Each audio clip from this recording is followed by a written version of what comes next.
Bonjour à tous. Dans cette vidéo, je vais vous expliquer comment calculer un effectif à partir d'une proportion. Donc, nous considérons une population grand P dans laquelle nous considérons une sous-population grand A. Le nombre d'individus dans grand P, on le note NP, c'est-à-dire que NP, en fait, c'est l'effectif de grand P. Et le nombre d'individus dans grand A, on le note NA. Donc, NA, c'est l'effectif de grand A.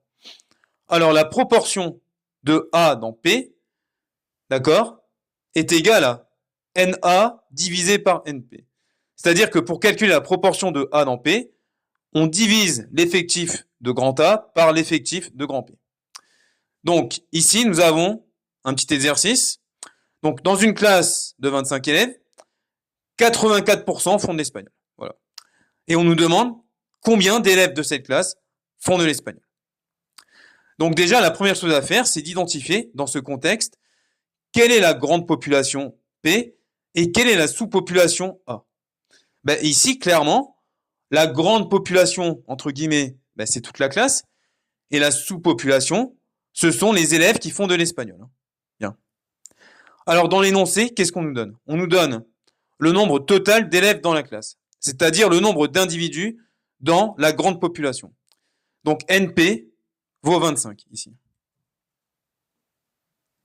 Donc, on nous donne NP et on nous donne la proportion d'élèves qui font de l'espagnol, c'est-à-dire la proportion de A dans P, c'est-à-dire petit p.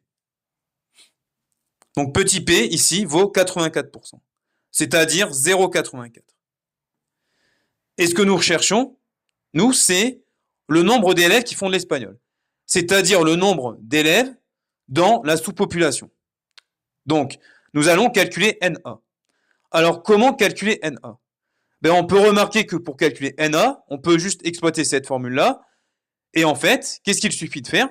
Ben, pour calculer NA, il suffit de multiplier P par NP. Donc, allons-y.